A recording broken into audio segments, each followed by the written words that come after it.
ಇವತ್ತು ಉಸ್ತುವಾರಿ ಮಂತ್ರಿಗಳಿದ್ದಾರೆ ಮತ್ತು ಮಂತ್ರಿಗಳು ಕೂಡ ಅದಾರ, ಇಬ್ಬರು ಮಂತ್ರಿಗಳು ಕೂಡ ಅದಾರ. ಇಲ್ಲಿ ನಾವು ಅವ್ರಿಗೆ ಜಿಲ್ಲಾ ಅಧ್ಯಕ್ಷನಾಗಿ ನಾವು ಅವ್ರಿಗೆ ಪ್ರಶ್ನೆ ಕೇಳ್ತಾ ಇದ್ದೀವಿ. ಇಂಥ ಒಂದು ಕೆಟ್ಟ ಘಟನೆ ನಡೆದಾಗ ನೀವು ಬಾಯಿ ಬಿಟ್ಟು ಕಾಣ್ತಾ ಇಲ್ಲ. ನೀವು ಕೂಡ ಈ ಸನ್ನಿವೇಶಕ್ಕೆ ಈ ಘಟನೆಗೆ ಮಾತನಾಡಬೇಕಲ್ಲ. ಅದು 11 ಜನ ಅಲ್ಲ, 33 ಜನ ಅವತ್ತು ಜೀವವನ್ನು ಕಳೆದುಕೊಂಡಿದ್ದಾರೆ.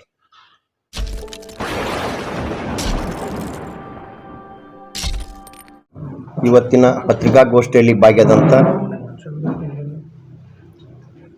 ಎಲ್ಲ ಭಾರತೀಯ ಜನತಾ ಪಕ್ಷದ ನಾಯಕರಿಗೆ ನಮಸ್ಕರಿಸಿ, ಅದೇ ರೀತಿ ಪತ್ರಿಕಾಗೋಷ್ಠಿಯಲ್ಲಿ ಭಾಗಿಯಾದಂಥ ಎಲ್ಲ ಮಾಧ್ಯಮ ಮಿತ್ರರಿಗೂ ಕೂಡ ನಮಸ್ಕರಿಸಿ, ಇವತ್ತು ಪತ್ರಿಕಾಗೋಷ್ಠಿಯನ್ನು ಕರೆದ ಉದ್ದೇಶ ಏನು ಜೂನ್ 4 ಚಿನ್ನಸ್ವಾಮಿ ಕ್ರೀಡಾಂಗಣದಲ್ಲಿ ಇನ್ನು RCB ಗೆಲುವಿನ ವಿಜೃಂಭಣೆಯನ್ನು ನಮ್ಮ ಕರ್ನಾಟಕ ಸರ್ಕಾರದ ಕಾಂಗ್ರೆಸ್ ಸರ್ಕಾರದ ಮುಖ್ಯಮಂತ್ರಿಯಾದ ಸಿದ್ದರಾಮಯ್ಯನವರ ಮತ್ತು ಉಪಮುಖ್ಯಮಂತ್ರಿಯಾದಂಥ DK ಶಿವಕುಮಾರ್ ಅವರ ವೈಯಕ್ತಿಕ ಪ್ರತಿಷ್ಠೆಗಾಗಿ ಏನು ಕಾಲ್ತುಳಿತಕ್ಕೆ ಸಿಕ್ಕು 11 ಯುವಕರ ಏನು ಪ್ರಾಣವನ್ನು ಕಳೆದುಕೊಂಡರು ಅದರ ವಿರುದ್ಧ ಮತ್ತು ಕಾಂಗ್ರೆಸ್ನ ದುರಾಡಳಿತ ವಿರುದ್ಧ ಖಂಡಿಸಲಿಕ್ಕೆ ನಾವು ಪತ್ರಿಕಾಗೋಷ್ಠಿಯನ್ನು ಕರೆದಿದ್ದೀವಿ. ಆದರೆ ಕಾಂಗ್ರೆಸ್ ಸರ್ಕಾರದ ಪ್ರಕಾರ ಕಾಲ್ತುಳಿತಕ್ಕೆ ಸಿಕ್ಕು ಜೀವನ ಕಳೆದುಕೊಂಡವರು 11 ಜನ ಅಂತೇನು ಹೇಳಿ ಮಾಹಿತಿ ಕೊಡ್ತಾರೆ. ಅದು ನನ್ನ ಪ್ರಕಾರ ಅದು 11 ಜನ ಅಲ್ಲ, 33 ಜನ ಅವತ್ತು ಜೀವವನ್ನು ಕಳೆದುಕೊಂಡಿದ್ದಾರೆ. ಇವತ್ತು 11 ಯುವಕರು ಪ್ರಾಣವನ್ನು ಕಳೆದುಕೊಂಡು ನಮ್ಮ ಮುಂದಿಲ್ಲ. ಆದರೆ ಆ 11 ಯುವಕರ ತಂದೆ ತಾಯಿಗಳು ಇವತ್ತು ಸತ್ತು ಇದ್ದ ಹಾಗೆ, ಅವರು ಕೂಡ ಇವತ್ತು ಸತ್ತ ಹಾಗೇನೆ. ಯಾಕಂದರೆ ಮಕ್ಕಳ ನೋವು ಕಾಂಗ್ರೆಸ್ ಸರ್ಕಾರಕ್ಕೆ ಹೃದಯ ಇಲ್ಲ, ಇವರಿಗೆ ಗೊತ್ತಾಗೋದಿಲ್ಲ. ಇವರಿಗೆ ಆ 11 ಜನ 22 ಜನ ಕೂಡಿ 33 ಜನ ಅವತ್ತು ಜೀವನ ಕಳೆದುಕೊಂಡಿದ್ದಾರೆ. ಒಂದು ಭಾಗ ಇದಾದ್ರೆ ಇನ್ನೊಂದು ಭಾಗ ಈ RCB ವಿಜೃಂಭಣೆ ಗೆದ್ದ ದಿನಾನೇ ಇಡೀ ಕರ್ನಾಟಕ ರಾಜ್ಯ ರಾತ್ರಿ ವಿಜೃಂಭಿಸಿದೆ. ಯುವಕರೆಲ್ಲ ಕೋಟಿ ಯುವಕರು ಇವತ್ತು ರಾಜ್ಯದ ಇಲ್ಲಿ ವಿಜೃಂಭಣೆಯನ್ನು ಮಾಡಿದ್ದಾರೆ. ಅವತ್ತು ಇಡೀ ರಾತ್ರಿ ಪೊಲೀಸ್ ಇಲಾಖೆ ಜಾಗೃತಿಯಿಂದ ಯಾವುದೂ ಅನಾಹುತ ಆಗಲಾರದೆ ಯಶಸ್ವಿಯಾಗ್ಯದ. ಆದರೆ ಈ ವಿಜೃಂಭಣೆ ಕಾರ್ಯಕ್ರಮ ಮಾಡಲಿಕ್ಕೆ ಪೊಲೀಸ್ ಇಲಾಖೆ ಅಧಿಕಾರಿಗಳು ತಮಗೇನು ಹೇಳಿದ್ರ? ಆದರೆ ಇವತ್ತು ವಿಜೃಂಭಣೆಯನ್ನು ಮಾಡಲಿಕ್ಕೆ ಕಾರಣೀಕರ್ತರಾದವರು ನಮ್ಮ ರಾಜ್ಯದ ಮುಖ್ಯಮಂತ್ರಿ ಸಿದ್ದರಾಮಯ್ಯನವರು ಮತ್ತು ಉಪಮುಖ್ಯಮಂತ್ರಿ DK ಶಿವಕುಮಾರ್ ಅವರು. ಇವತ್ತು ನಿಮ್ಮ ತಪ್ಪಿನಿಂದ ಆದಂಥ ಈ ಘಟನೆಗೆ ಇವತ್ತು ಪೊಲೀಸ್ 8 ಅಧಿಕಾರಿಗಳನ್ನೇ ನೀವು ಸಸ್ಪೆಂಡ್ ಮಾಡೋ ಮೂಲಕ ಅವರನ್ನು ಕೂಡ ನೀವು ನೈತಿಕವಾಗಿ ಕೊಲೆಗೈದಿದ್ದೀರಿ. ಇನ್ನು ಸಾಕಷ್ಟು ಯುವಕರು ಇನ್ನು ಟ್ರೀಟ್ಮೆಂಟ್ನಲ್ಲಿದ್ದಾರೆ. ಅದಕ್ಕೆ ಈ ಕಾಂಗ್ರೆಸ್ ಸರ್ಕಾರ ನೋಡಿದ್ರೆ ನನಗೊಂದು ಸುಮ್ಮನೆ ನಿನ್ನೆ ರಾತ್ರಿ ಒಂದು ಸಿನಿಮಾದ ವಿಡಿಯೋ ಕ್ಲಿಪ್ ನೆನಪಾಯಿತು. ಅಂದರೆ ಗುರು ಶಿಷ್ಯರು ಅಂತಕ್ಕಂಥ ಒಂದು ಸಿನಿಮಾದ ಒಂದು ತುಣುಕು. ಆದರೆ ಅದರ ಮೂಲ ಏನಿರ್ಬೋದು, ಆ ಮೂಲಕ್ಕೆ ನಾವು ಹೋಗೋದಿಲ್ಲ. ಅದನ್ನು ಅಷ್ಟಕ್ಕೆ ಸೀಮಿತ ಮಾಡಿ ನೋಡಿದಾಗ ಆ ಗುರು ಶಿಷ್ಯರು ಅಂತಕ್ಕಂಥ ಆ ಗುರುವಿಗೆ ಸೇವೆ ಮಾಡ್ತಕ್ಕಂಥ ಒಂದು ಪದ್ಧತಿ.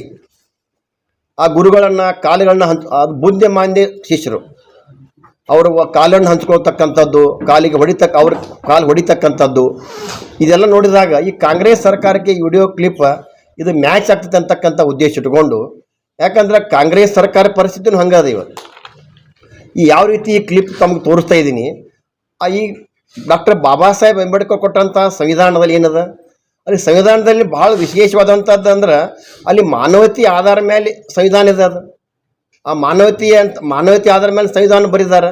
ಆ ಮಾನವತೆ ಅಂತಕ್ಕಂಥ ಒಂದು ವ್ಯವಸ್ಥೆಗೆ ಇವತ್ತು DK ಶಿವಕುಮಾರ್ ಇರ್ಬೋದು, ಮುಖ್ಯಮಂತ್ರಿ ಅಂತ ಸಿದ್ದರಾಮಯ್ಯನವರು ಒಂದು ಕಾಲು ಅವ್ರು ತೊಗೊಂಡಾರ, ಒಂದು ಕಾಲು ಅವ್ರು ತೊಗೊಂಡಾರ ಮಾನವತೆ ಅಂತಕ್ಕಂಥ ಒಂದು ವ್ಯವಸ್ಥೆಗೆ. ಇನ್ನು ಕೆಲವೊಂದು ಶಿಷ್ಯರು ಆ ಕಾಲಿಗೆ ಹೊಡಿತಕ್ಕಂಥ ಸಂದರ್ಭದಲ್ಲಿ ಆ ಗುರು ಎದ್ದು ಹೇಳ್ಬೇಕಂದ್ರೆ ಕೆಲವೊಂದು ಶಿಷ್ಯರು ಕೈ ಮತ್ತು ಕಾಲು ಹಿಡಿದು ಏಳಾರ್ದಂಗೆ ನೋಡ್ಕೋತಾರೆ. ಅವರು ಬುದ್ಧಿಮಾಂದ್ಯದಾರ.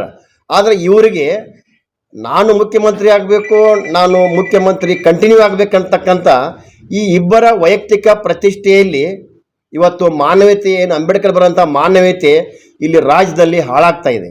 ಅದು ಕೆಲವೊಂದು ಮಂತ್ರಿಗಳು ಏನು ಮಾಡಕೈತಾರೆ ಅಂದ್ರೆ ಎರಡು ಕಾಲ ಮುಖ್ಯಮಂತ್ರಿ ಒಂದು ಕಾಲ ತೊಗೊಂಡಾರ, ಒಬ್ಬರು ಉಪಮುಖ್ಯಮಂತ್ರಿ ಒಂದು ಕಾಲ ತೊಗೊಂಡಾರ. ಕೆಲವೊಂದು ಮಂತ್ರಿಗಳು ಕೈ ಮತ್ತು ತಲೆ ಹಿಡಿದು ಏಳಾರ್ದಂಗೆ ನೋಡಕೈತಾರೆ. ಅದಕ್ಕೆ ಈ ವಿಡಿಯೋ ಭಾಳ ನನಗೆ ಮ್ಯಾಚ್ ಅನ್ನಿಸ್ತದೆ. ಅದರ ಮೂಲ ಬೇರೆ ಇರ್ಬೋದು, ನಾವು ಮೂಲಕ್ಕೆ ಹೋಗೋದಿಲ್ಲ. ಆ ವಿಡಿಯೋ ಕ್ಲಿಪ್ ಕೇಳಿ ನಮ್ಮ ಪತ್ರಿಕಾಗೋಷ್ಠಿಯನ್ನು ಮತ್ತೆ ಕಂಟಿನ್ಯೂ ಮಾಡ್ತೇವೆ.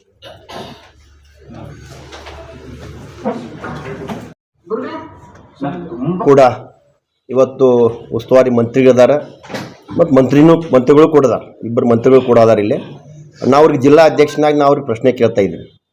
ಇಂಥ ಒಂದು ಕೆಟ್ಟ ಘಟನೆ ನಡೆದಾಗ ನೀವು ಬಾಯಿ ಬಿಟ್ಟು ಕಾಣ್ತಾ ಇಲ್ಲ. ನೀವು ಕೂಡ ಈ ಸನ್ನಿವೇಶಕ್ಕೆ ಈ ಘಟನೆಗೆ ಮಾತನಾಡಬೇಕಲ್ಲ. ಇವತ್ತು ನೀವು ಜವಾಬ್ದಾರಿ ಮಂತ್ರಿಗಳಾಗಿ ಹೇಳಬೇಕಾದದ್ದು, ಉಸ್ತುವಾರಿ ಮಂತ್ರಿ ಇರ್ಬೋದು, ಮಂತ್ರಿಗಳಿರ್ಬೋದು, ತಮ್ಮ ಜವಾಬ್ದಾರಿ ಏನದ ಅಂದ್ರೆ ಸತ್ಯವನ್ನು ಬಿಜಾಪುರ ಜಿಲ್ಲೆಯ ಜನತೆಗೆ ಬಿಚ್ಚಿಡಬೇಕು. ಯಾಕಂದ್ರೆ ಹಾರಿಕೆಯ ಉತ್ತರ ಆಗಬಾರ್ದು. ಇದಕ್ಕೆ ನನ್ನ ಪ್ರಶ್ನೆಗೆ ಹಾರಿಕೆ ಉತ್ತರ ಆಗಬಾರ್ದು. ಈ ಘಟನೆಗೆ ಮುಖ್ಯಮಂತ್ರಿ ಮತ್ತು ಉಪಮುಖ್ಯಮಂತ್ರಿ ಕಾರಣ ಅದಾರ ಅಂತ ನೀವು ಸ್ಪಷ್ಟವಾಗಿ ಹೇಳಬೇಕು. ಯಾಕಂದ್ರೆ ಇಡೀ ರಾಜ್ಯ ಜನತೆಗೆ ಗೊತ್ತದ. ಇವತ್ತು ರಾಜ್ಯದಲ್ಲಿ ಎರಡು ಪಂಗಡ ಆಗ್ಯಾವ, ಒಂದು ಮುಖ್ಯಮಂತ್ರಿಯವ್ರ ಪಂಗಡ, ಉಪಮುಖ್ಯಮಂತ್ರಿಯವ್ರ ಪಂಗಡದ. ಕೊನೆಗೆ ನೀವು ಏನು ಮಾಡ್ಬೇಕಂದ್ರೆ ಉಪಮುಖ್ಯಮಂತ್ರಿಗಳ ಏನು ಪಂಗಡದವರು ಮುಖ್ಯಮಂತ್ರಿ ಮೇಲೆ ಆರೋಪ ಮಾಡಿರಿ, ಮುಖ್ಯಮಂತ್ರಿಗಳ ಪಂಗಡದವರು ಉಪಮುಖ್ಯಮಂತ್ರಿಗಳ ಆರೋಪ ಮಾಡಿರಿ. ಯಾಕಂದ್ರೆ ಈ ನೀವು ಆರೋಪ ಮಾಡದೇ ಹೋದ್ರೆ ಇವತ್ತು ರಾಜ್ಯದ ಮುಖ್ಯಮಂತ್ರಿ ಮತ್ತು ಉಪಮುಖ್ಯಮಂತ್ರಿ ರಾಜ್ಯದ ವ್ಯವಸ್ಥೆ ಹಾಳು ಮಾಡ್ತಾರೆ. ಅದಕ್ಕೆ ಇವತ್ತು ನಮ್ಮ ಬಿಜಾಪುರದ ಉಸ್ತುವಾರಿ ಮಂತ್ರಿಗಳಿಗೂ ಮತ್ತು ಮಂತ್ರಿಗಳಿಗೂ ಕೂಡ ಈ ಪ್ರಶ್ನೆಯನ್ನು ಕೇಳ್ತಾ ಇದ್ದೀವಿ. ಆದರೆ ಕಾಂಗ್ರೆಸ್ ಶಾಸಕರನ್ನ ಕೇಳಂಗಿಲ್ಲ. ಯಾಕಂದ್ರೆ ಕಾಂಗ್ರೆಸ್ ಶಾಸಕರ ಪರಿಸ್ಥಿತಿನೂ ಸರಿಯಾಗಿಲ್ಲ. ಮತಕ್ಷೇತ್ರ ಜನ ಚೀಮಾರಿ ಹಾಕತ್ತಾರೆ. ಅದಕ್ಕೆ ಇವತ್ತು ಇನ್ನು ಸ್ವಲ್ಪ ದಿನದಲ್ಲಿ ಇವತ್ತು ಕಾಂಗ್ರೆಸ್ ಸರ್ಕಾರದ ಯೋಜನೆ, ಗ್ಯಾರಂಟಿ ಯೋಜನೆ ಇಷ್ಟು ಚರ್ಚೆ ಆಗ್ತಾ ಇದೆ. ಆ ಚರ್ಚೆ ನೋಡಿದ್ರೆ ಇವತ್ತು ಮಹಿಳೆಯರೇ ಆ ಗ್ಯಾರಂಟಿಯನ್ನು ಪಡ್ತಕ್ಕಂಥ ಮಹಿಳೆಯರು ಕೂಡ ತಲೆ ತಗ್ಸೋಂಥ ಕೆಲಸ ಮಾಡಕೈತದೆ ಸರ್ಕಾರ. ಇವತ್ತು ಪ್ರತಿಯೊಂದಕ್ಕೂ ಗ್ಯಾರಂಟಿ. ಇವತ್ತು ಕಾರ್ಮಿಕರ ಕೆಲಸ ಇಲ್ಲ, ಗ್ಯಾರಂಟಿಯಿಂದ ಆಗ್ತಾ ಇಲ್ಲ. ಗುತ್ತಿಗೆದಾರರಿಗೆ ಕೆಲಸ ಮಾಡಿಸ್ಕೊಂಡು ಪೇಮೆಂಟ್ ಕೊಟ್ಟಿಲ್ಲ, ಕಾರಣ ಗ್ಯಾರಂಟಿ. ಇವತ್ತು ರೈತರಿಗೆ ಕೃಷಿ ಉಪಕರಣ ಯೋಜನೆ, ಇವತ್ತು ಸ್ಪ್ರಿಂಕ್ಲರ್ ಇರ್ಬೋದು, ಡ್ರಿಪ್ ಇರ್ಬೋದು, ಕೃಷಿ ಯಾಂತ್ರಿಕ ಮಷಿನರಿ ಇರ್ಬೋದು, ಟ್ಯಾಕ್ಟರ್ಗೆ ಸಂಬಂಧಪಟ್ಟ ಇಂಪ್ಲಿಮೆಂಟ್ಸ್ ಇರ್ಬೋದು. ಇವತ್ತು ಕಳೆದ 2 ವರ್ಷದಿಂದ ಇದು ಕೇಂದ್ರ ಮತ್ತು ರಾಜ್ಯ ಸರ್ಕಾರ ಕೂಡ ನಡೆಸತಕ್ಕಂಥ ಯೋಜನೆ. ಇದು ಕೇಂದ್ರ ಸರ್ಕಾರದ ಪಾಲನ್ನು 2 ವರ್ಷದಿಂದ ಅದು ಪೇಮೆಂಟ್ ಮಾಡಿದ, ಏನು ಸಪ್ಲೈ ಮಾಡಿದಂಥ ಸಪ್ಲೈಯರ್ಗೆ, ಕಂಪ್ನಿಗಳಿಗೆ. ಆದರೆ ರಾಜ್ಯದ ಪಾಲ ನೀವು 2 ವರ್ಷದಿಂದ ಕೊಡದೇ ಕಾರಣ ಇವತ್ತು ಆ ಕಂಪ್ನಿಗಳು ರೈತರಿಗೆ ಏನೂ ಕೊಡ್ತಾ ಇಲ್ಲ. ಇವತ್ತು ರೈತರ ಪರಿಸ್ಥಿತಿ ಹೀನಾಯಾಗ್ಯದ. ಇದೆಲ್ಲ ನೋಡಿದಾಗ ಈ ಕುಡಿ ನೀರು ಕೊಟ್ಟಂಥ, ಈ ಹಳ್ಳಿಗಳಿಗೆ ಕುಡಿ ನೀರು ಕೊಟ್ಟಂಥ ಏನು ಮೇಂಟೆನೆನ್ಸ್ ಕಾಂಟ್ರಾಕ್ಟ್ಗಳಿಗೆ ಕೂಡ 2 ವರ್ಷದ ಬಿಲ್ ಕೊಟ್ಟಿಲ್ಲ. ಇದೆಲ್ಲ ಚರ್ಚೆಗಾಗಿ ಎಲ್ಲ ಚರ್ಚೆ ಹೆಂಗಾಗತ್ತವ ಅಂದ್ರೆ ನಮ್ಮ ಈ ಬಹಳ ಭಾವನಾತ್ಮಕವಾದಂಥ ಹೆಣ್ಮಕ್ಳು ನಮ್ಮ ರಾಜ್ಯದಲ್ಲಿ, ಅವರಿಗೆ 2,000 ಮುಖ್ಯ ಅಲ್ಲ, ಅವರಿಗೆ ಮಾನಸಿಕ, ಅವರಿಗೆ ನೆಮ್ಮದಿ ಮುಖ್ಯ. ಅವ್ರ ವೈಯಕ್ತಿಕ ತೇಜೋದಿ ಆಗ್ತಾ ಇದೆ ಇವತ್ತು ನಮ್ಮ ರಾಜ್ಯದ ಹೆಣ್ಮಕ್ಳಿಗೆ ನೀವು ಮಾಡ್ತಕ್ಕಂಥ ಕೆಟ್ಟ ಕೆಲಸದಿಂದ.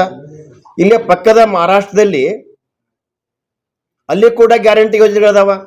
ನೀವು ಮನೆಯ ಮುಖ್ಯಸ್ಥನಿಗೆ ಒಬ್ಬ ಕೊಡ್ತಿದ್ರ ಅಲ್ಲಿ ಎಲ್ಲ ಮಹಿಳೆಯರಿಗೆ ಕೊಡ್ತಾರೆ. ಆದ್ರೆ ಇಲ್ಲಿ ಹಾಗೆ ಹಾಕಾರಿಲ್ಲ. ಈ ಬಂದಂಥ ನೀವು ಟ್ಯಾಕ್ಸ್ ಏನು ಮಾಡ್ತಾ ಇದ್ರಿ ಅಂತಕ್ಕಂಥ ಒಂದು ಪ್ರಶ್ನೆ ಮಾಡಬೇಕಾಗ್ತೈತಿ. ಇವತ್ತು ಇನ್ನೊಂದು ಕೊನೆಯದಾಗಿ ಬಿಜಾಪುರ ಜಿಲ್ಲಾಧ್ಯಕ್ಷನಾಗಿ ಬಿಜಾಪುರದ ಪೊಲೀಸ್ ಇಲಾಖೆಯೂ ಕೂಡ, ಜಿಲ್ಲೆ ಇಲಾಖೆಯೂ ಕೂಡ ಜಾಗೃತ ಆಗಬೇಕಾಗಿತ್ತು. ಯಾಕೆ ಅದಂಥ ಒಂದು ಇನ್ಸಿಡೆಂಟ್ ನೋಡಿದ್ರೆ ಇವತ್ತು ಏನೂ ತಪ್ಪು ಮಾಡದೆ ಪೊಲೀಸ್ ಅಧಿಕಾರಿಗಳಿಗೆ ಸಸ್ಪೆಂಡ್ ಮಾಡ್ತಾರಂದ್ರೆ, ನೀವು ಪ್ರತಿಯೊಂದು ಪೊಲೀಸ್ ಸ್ಟೇಷನ್ದಲ್ಲಿ ಬಂದು ಏನು ಪೊಲೀಸ್ PSI ಬಂದು ನೀವು ಕೂಳ್ಕೊಳ್ತೀರಿ, ಇದೇನು ಎಲ್ಲ ಓಪನ್ ಆಗ್ಯದ. ನೀವು ಅಲ್ಲಿ ಕುಂಡಿರ್ಬೇಕಾದ್ರೆ ಸ್ಥಳ ನೀವೇನು ಬರೋಂಗಿಲ್ಲ, ದುಡ್ಡು ಖರ್ಚು ಮಾಡಿ ಬಂದಿರ್ತೀರಿ. ನೀವು ಅಲ್ಲಿ ಬಂದ ತಕ್ಷಣ ಆ ಸಂಬಂಧಪಟ್ಟಂಥ ಶಾಸಕರು ನಿಮಗೆಲ್ಲ ಏನಲ್ಲ, ಅಲ್ಲಿ ನಿಮ್ಮಲ್ಲಿ ಏನು ನಮ್ಮ ಡಾಕ್ಟರ್ BR ಅಂಬೇಡ್ಕರ್ ಸಾಹೇಬರು ಕೊಟ್ಟಂಥ ಏನು ಸಂವಿಧಾನದ, ಆ ಸಂವಿಧಾನಕ್ಕೆ ನೀವು ತಲೆಬೇಕು ಕೆಲಸ ಮಾಡಿದ್ರೆ ಮಾತ್ರ ಮುಂದೆ ನಿಮಗೆ ಭವಿಷ್ಯದ ಕಾಂಗ್ರೆಸ್ಸಿಂದ ನೀವು ಎಚ್ಚರ ಇರಬೇಕಂತಕ್ಕಂಥದ್ದು. ಇವತ್ತು ಇದನ್ನು ನಾನು ಕೂಡ ಜಿಲ್ಲೆಯ BJPಯ ಜವಾಬ್ದಾರಿ ಜಿಲ್ಲಾಧ್ಯಕ್ಷನಾಗಿ ವಿಜಯಪುರ ಜಿಲ್ಲೆಯಲ್ಲಿ ಸಣ್ಣ ಪುಟ್ಟ ಘಟನೆಗಳು ನಾನು ಕೇಳ್ತಾ ಇದ್ದಾವೆ. ಇವತ್ತು ನಮ್ಮ ಕಾರ್ಯಕರ್ತರು ಹೇಳ್ತಾ ಇದ್ದಾರೆ, ಸುಮ್ಮನೆ ಆ ಶಾಸಕರ ಅಥವಾ ಮಂತ್ರಿಗಳ ಮಾತು ಕೇಳಿ ನೀವು ನಮ್ಮ ಭಾರತೀಯ ಜನತಾ ಪಕ್ಷದ ಕಾರ್ಯಕರ್ತರ ಮೇಲೆ ಅಥವಾ ಹಿಂದೂ ಕಾರ್ಯಕರ್ತರ ಮೇಲೆ ಇವತ್ತು ಗೋಮಾತೆಯನ್ನು ಕಸಾಯಖಾನೆ ಒಯ್ತಕ್ಕಂಥ ಸಂದರ್ಭದಲ್ಲಿ ತಡೆಯುವಂಥ ಸಂದರ್ಭದ ಕೆಲವೊಂದು ಯುವಕರ ಮೇಲೆ ನೀವು ಏನು ಹಿಂಸೆ ಕೊಡ್ತಕ್ಕಂಥ ಸನ್ನಿವೇಶಗಳು ನನಗೆ ಕಿವಿಗೆ ಬರ್ತಾ ಇದ್ದಾವೆ. ಮುಂದಿನ ದಿನಮಾನದಲ್ಲಿ ಬಿಜಾಪುರ ಜಿಲ್ಲೆ ಎಲ್ಲ ಪೊಲೀಸ್ ಸ್ಟೇಷನ್ಗಳ PSIಗಳು ಕೂಡ ನಾನು ಮನವಿ ಮಾಡ್ತಾ ಇದ್ದೀನಿ. ನೀವು ಏನಾದರೂ ಇಂಥ ಕಾನೂನು ರೀತಿಯಿಂದ ಮಾಡಿ ನಮ್ಮ ಪಕ್ಷದ ಕಾರ್ಯಕರ್ತರು ಇರ್ಬೋದು, ಅವರು ತಪ್ಪು ಮಾಡ್ರೆ ನೀವು ಏನು ಬೇಕಾದ್ರೂ ಶಿಕ್ಷೆ ಕೊಡಲ್ಲ, ನಾನು ಅದಕ್ಕೆ ವಿರೋಧ ಮಾಡೋಂಗಿಲ್ಲ. ಯಾವುದು ಒಳ್ಳೆಯ ಕೆಲಸ ಮಾಡುವಂಥ ಸಂದರ್ಭದಲ್ಲೂ ಕೂಡ ನಮ್ಮ ಭಾರತೀಯ ಜನತಾ ಪಕ್ಷದ ಯಾವುದೇ ಒಬ್ಬ ಕಾರ್ಯಕರ್ತನಿಗೆ ಅಥವಾ ಯಾವುದೇ ಒಬ್ಬ ಗೋಮಾತೆ ರಕ್ಷಿಸಬೇಕಂತ ಹೋರಾಟದಲ್ಲಿ ಪಾಲ್ಗೊಂಡಂಥ ಕಾರ್ಯಕರ್ತರಿಗೆ ಅನ್ಯಾಯ ಆದ್ರೆ ಇಡೀ ವಿಜಯಪುರ ಜಿಲ್ಲೆಯ ಭಾರತೀಯ ಜನತಾ ಪಕ್ಷ ನಿಮ್ಮ ಪೊಲೀಸ್ ಸ್ಟೇಷನ್ ಮುಂದೆ ನಾವು ಅಮರಣ ಉಪವಾಸವನ್ನು ಕೈಗೊಳಿಸಿದ್ದರಾಗಿದ್ದೇವೆ ಅಂತಕ್ಕಂಥ ಎಚ್ಚರಿಕೆಯನ್ನು ಕೊಟ್ಟು ನನ್ನ ಪತ್ರಿಕಾಗೋಷ್ಠಿಯನ್ನು ಮುಗಿಸೋ ಮೂಲಕ ಇವತ್ತು ಮೋದಿ ಆಟ ಎಲ್ಲವನ್ನ ಒಂದು ಕಾರ್ಯಕ್ರಮದ ಜವಾಬ್ದಾರಿ ಹೊತ್ತಂಥ SA ಪಾಲ್ರು ಕೂಡ ಕಾಂಗ್ರೆಸ್ದ ಕೆಲವೊಂದು ದುರಾಡಳಿತದ ಬಗ್ಗೆ ಒಂದು 4 ಮಾತನಾಡ್ತಾರೆ. ಆ್ಯಕ್ಚುಲಿ ಮೋದಿ ಆಟ್ ಎಲ್ವನ್ ಈ ಕಾರ್ಯಕ್ರಮವನ್ನು ನಮ್ಮ ಚಿತ್ರದುರ್ಗದ ಸಂಸದರಾದಂಥ ಜನಪ್ರಿಯ ಸಂಸದರಾದಂಥ ಕಾರಜೋಳ ಸಾಹೇಬರು ನಾಳೆ ದಿನವೂ ಕೂಡ 10 ಗಂಟೆಗೆ ಇಲ್ಲಿ ಪ್ರೆಸ್ ಮೀಟ್ ಇದೇ ಸ್ಥಳದಲ್ಲಿ ಕರೆದಿದ್ದಾರೆ. ದಯಮಾಡಿ ಎಲ್ಲ ಮಾಧ್ಯಮ ಮಿತ್ರರು ಕೂಡ ಬಂದು ಪತ್ರಿಕಾಗೋಷ್ಠಿಯಲ್ಲಿ ಭಾಗಬೇಕಂತ ಮನವಿಯನ್ನು ಮಾಡುತ್ತಾ ಈ ಮುಂದಿನ ಅವಧಿಯನ್ನು SA ಪಾಲ್ರಿಗೆ ಕೊಡ್ತಾ ಇದ್ದೀನಿ. ಮೊನ್ನೆ ಗೋವಿಂದ ಕಾರಜೋಳ ಸಾಹೇಬರು ಕೂಡ ಅದನ್ನು ತಮ್ಮ ಪತ್ರಿಕಾಗೋಷ್ಠಿಯಲ್ಲಿ ಇನ್ನೂ ಅದು ಎಲ್ಲಿನೂ ಯಾರಿಗೂ ಗೊತ್ತಿರಲಿಲ್ಲ ಅಂಥ ಒಂದು ಸಂದರ್ಭದಲ್ಲಿ ಕೂಡ ಮೊನ್ನೆ ಅದನ್ನು ಪ್ರಸ್ತಾಪ ಮಾಡಿದ್ದಾರೆ. ಅದ್ರ ಬಗ್ಗೆ ಮುಂದಿನ ದಿನಮಾನದಲ್ಲಿ ನಾಯಕರು ಅದ್ರ ಬಗ್ಗೆ ಅದು ಹೌದ್ರಿ. ಕಾರಜೋಳ ಸಾಹೇಬ್ರು ಹೇಳಿರೋದೇ ಇಷ್ಟು ಮಹಾರಾಷ್ಟ್ರದ ಪ್ರವಾಹಕ್ಕೂ ಇಲ್ಲಿ ಆಲ್ಮಟ್ಟಿ ಹತ್ರಕ್ಕೂ ಸಂಬಂಧ ಇಲ್ಲ. ಹಂಗಂತ ಇಷ್ಟ ದಿನ ಇಲ್ಲದೆ ಇರೋದು ಮಹಾರಾಷ್ಟ್ರ ಸರ್ಕಾರ ಈ ಕ್ಯಾತೆ ತೆಗೆಕತ್ತದಂದ್ರೆ ನಿಮ್ದು ಒಂದು ಸ್ಟ್ಯಾಂಡ್ ಏನಾದ್ರು ಬೇಕಲ್ಲ. ಇಲ್ಲ, ಅದ್ರ ಬಗ್ಗೆ ನಮ್ಮ ಸಂಸದರು ಇವತ್ತು ನಾಳೆ ಬರ್ತಾ ಇದ್ದಾರೆ. ರಾಜ್ಯದ ವಿಷಯಗಳು ಮಾತಾಡ್ತೀರಿ, ನಮ್ಮ ಜಿಲ್ಲೆ ವಿಷಯಗಳ ಬಗ್ಗೆ ನಾವು ಮಾತಾಡ್ಬೇಕಲ್ಲ. ನೀವು ಸಿದ್ದರಾಮಯ್ಯ ಮೋದಿ ಅಲ್ಲಿ ತನಕ ಹೋದ್ರಿ ಅಂದ್ರೆ ಜಿಲ್ಲೆ ಸಮಸ್ಯೆಗಳ ಬಗ್ಗೆ ಇದು ಜಿಲ್ಲೆಗೆ ಅನ್ಯಾಯ ಇದೆ. ಇದು ನಾವು ಈಗ ಅಣು ಸ್ಥಾವರ ಬರಕತ್ತದ, ಈಗ ಹೊಸದಾಗಿ ಅಣು ವಿದ್ಯುತ್ ಸ್ಥಾವರ ಮಾಡ್ಬೇಕಂತ ಮಾಡಾಕ್ತಾರೆ. ರೈತರಿಗೆ ಆತಂಕ ಅದಾವ. ಅದ್ರ ಬಗ್ಗೆ ಒಂದು ಏನಾದ್ರು ಜಾಗೃತಿಯರು ಮೂಡಿಸ್ರಿ ಅಥವಾ ಅಗೇನೆಸ್ಟ್ ಮಾಡೋದಾದ್ರೆ ಅಗೇನೆಸ್ಟ್ ಮಾಡ್ರಿ. ಅದ್ರ ಅಣು ಸ್ಥಾವರ ಬಗ್ಗೆ ನಮಗೆ ಪರಿಪೂರ್ಣ ನಾವು ಸ್ಟಡಿ ಅನುಸ್ಥಾವರ ಬಗ್ಗೆ ನಾವು ತಗೊಂಡ್ರಿ ಸರ್. ಈಗೇನದ ಆಲ್ಮಟ್ಟಿ ನೀರಿನ ಬಗ್ಗೆ ಈ ಮಹಾರಾಷ್ಟ್ರ ಚಾಚೆ ತೆಗೆದೈತಿ.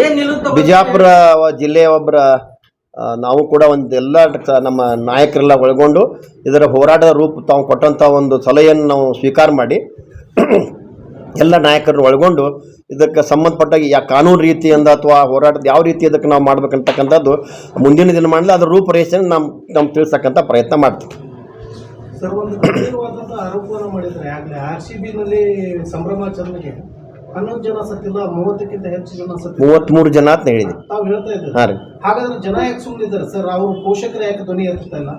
ಅಲ್ರಿ, ಪೋಷಕರು ಹೆಣದ ಅಲ್ರಿ ಅವರು ತಮ್ಮ ಹೆಣದ ಮೇಲೆ ಕೂತು ಒಬ್ಬ ತಂದೆ ಗೋಳಾಡ್ತಾ ಇದ್ದಾನೆ ಸರ್. ನಾನು ಒಬ್ಬ ಮಗನ ಕಳ್ಕೊಂಡಂಥ ವ್ಯಕ್ತಿ. ನಾನು ಇವತ್ತು ಏನಿರ್ಬೋದು, ನಾನು ಇವತ್ತು ಏನು ಮುಂದೆ ಆಗ್ತೀನೋ ಏನು ಅದನ್ನು ಅನ್ನೋದು ನನಗೆ ಮುಖ್ಯ ಅಲ್ಲ. ಆ ಮಗನನ್ನು ನಾನು ನೆನೆಸ್ಕೊಂಡಾಗ ಮೊದಲೇ ಕಾರಣದಲ್ಲಿ ನನ್ನ ಮಗನ ಕಳ್ಕೊಂಡಿದ್ದೀನಿ.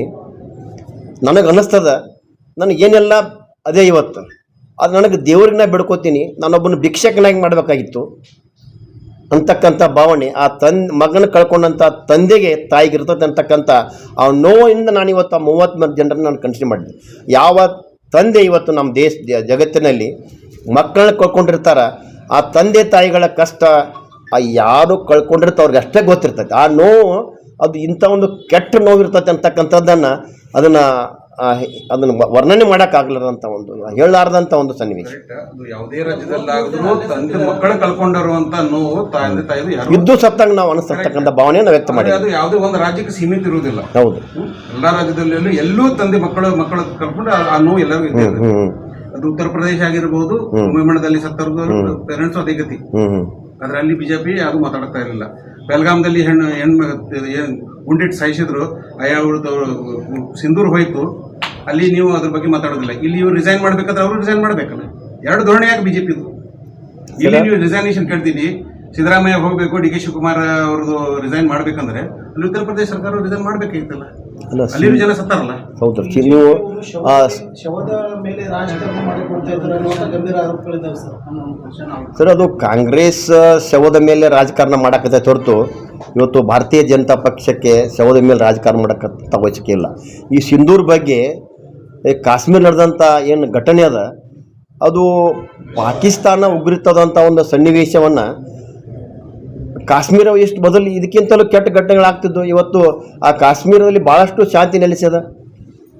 ಈ ಕೆಲವೊಂದು ವಿಷಯಗಳನ್ನು ನಾವು ಇಂಥ ವಿಷಯಗಳಿಗೆ ಅಂಥ ಒಂದು ವಿಷಯಗಳನ್ನು ಕಂಪೇರ್ ಮಾಡಲಿಕ್ಕೆ ತಿಂಗಳಗಟ್ಟಲೆ ತಯಾರಿ ಮಾಡ್ತದೆ. ಇದು RCB ಏನು ತಿಂಗಳಗಟ್ಟಲೆ ತಯಾರಿ ಮಾಡಿಲ್ಲ, ಅದು ತಿಂಗಳಗಟ್ಟಲೆ ನಿಮ್ಗೆ ಗೊತ್ತಿತ್ತು ಜನ ಎಷ್ಟು ಬರ್ತಾರೆ, ಯಾವ ರೀತಿ ತಯಾರು ಮಾಡಬೇಕು.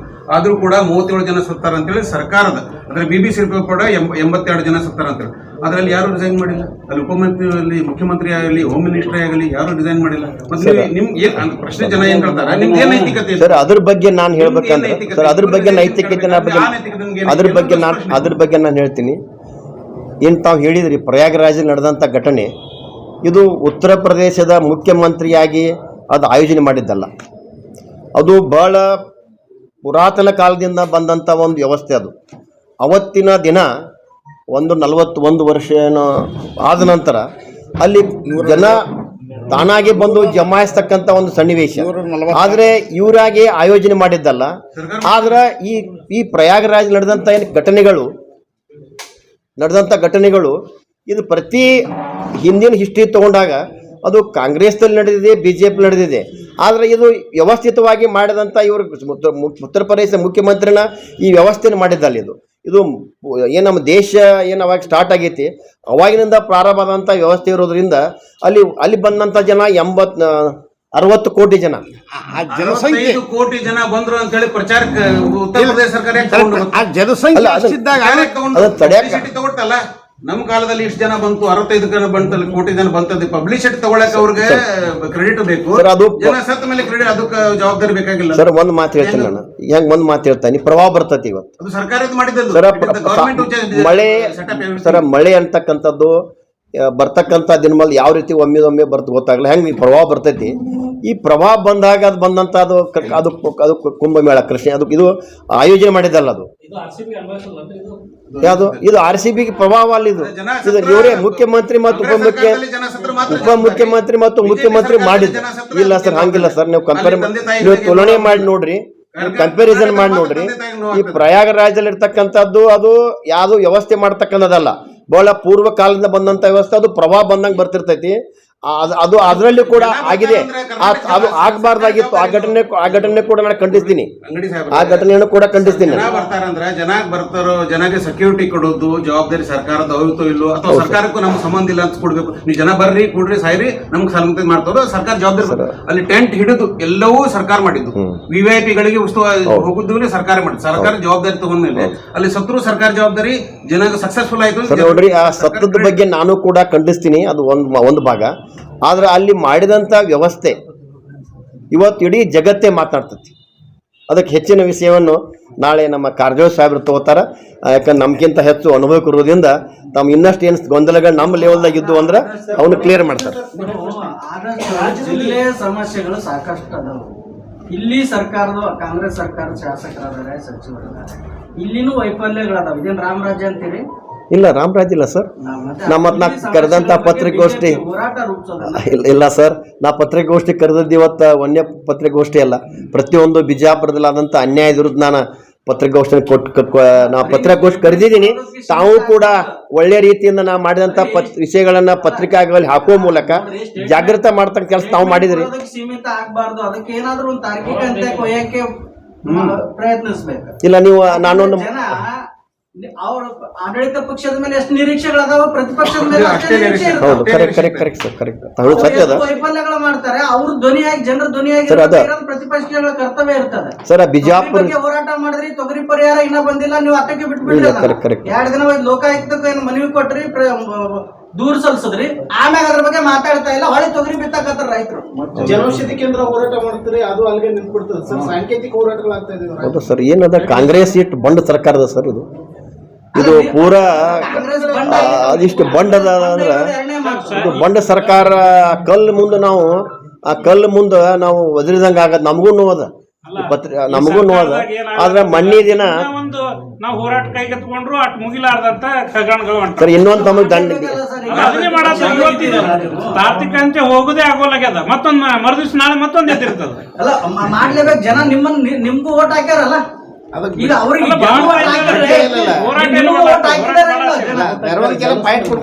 ಕಾಸರಗೋಡಿಗೆ ಎಷ್ಟು ಹಾಕ್ಯಾರ ಓಟ್ ಎಷ್ಟು ಜನ ಹಾಕ್ಯಾರ ಓಟ್ 42,000 ಮತ್ತೆ ಅವ್ರಿಗೆ ಅಟ್ರೆ ನ್ಯಾಯ ಕೊಡ್ಬೇಕಲ್ಲ ನಡೆದಿದೆ ನಿರಂತರವಾಗಿ ಅದು ನಡೆದಿರ್ತದೆ ನ್ಯಾಯ ಕೊಡುವಂತ ಕೆಲಸ ನಡೆದಿರ್ತದೆ ಮಾಡ್ತಾ ಇದೀವಿ ಸರ್ ಕಾಂಗ್ರೆಸ್ ಸರ್ಕಾರ ಪೂರಾ ಕಲ್ಲು ಹುರಿದ ಸರ್ಕಾರ ಹಂಗೆ ಅವರು ಇದು ಮಾಡ್ಕೊತ ಪೂರಾ ಕಲ್ಲು ಹುರಿದ ಇದೆ ಹೊಂಟಿದೆವು ಇದನ್ನ ನಿರಂತರವಾಗಿ ಇರ್ತದೆ ಇಲ್ಲ ಅಂತಿಲ್ಲ 5 ವರ್ಷ